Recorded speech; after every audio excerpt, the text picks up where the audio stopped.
Hello guys, welcome back again to my YouTube channel. I'm Jocelyn's TV at your service.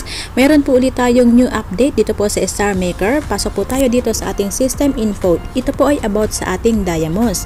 Ang sabi po niya is new exchange coins update. Hello Star Maker users, check the updated exchange coins price with a more affordable diamonds required now down to minimum of 100 diamonds. So, napakaganda po, di ba? Kapag daw po ikaw ay mayroon ng 100 diamonds, pwede mo na daw po siya i-redeem as coins. Okay? So, pasok po tayo sa ating income sa profile natin. Then, ito po income. Ayan. So, ang akin pong account ay may counting diamonds. Mayroon po siyang, alright. Meron po akong, 11,000 na pala. So, medyo konti pa lang po din yan. Pero ang atin, sabi po ay 100 diamonds. Siyempre, counted po ito.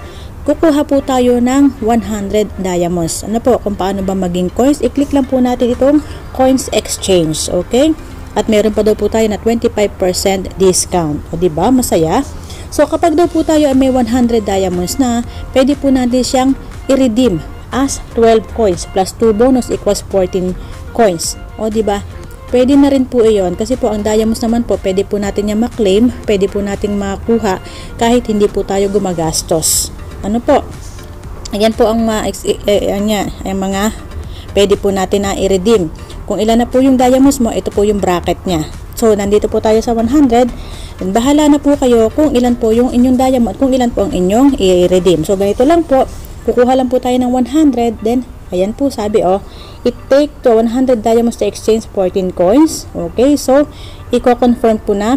Then, babawas na po siya doon. Then, mag-aantay po tayo ng okay, confirm natin po ang sabi, submitted successfully. You will receive the coins in about 10 minutes. Ayan. So, mag-antay po tayo ng 10 minutes.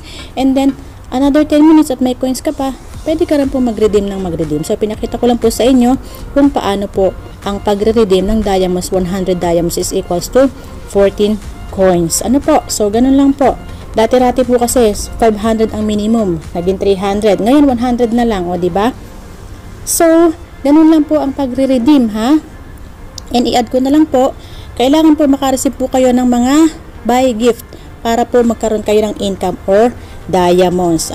So, ganun lang po, mabilis lang po tayo at pinadaan ko lang po itong sa about sa diamonds dahil marami po sa atin ang hindi nakakaalam about po sa ating diamonds redeem.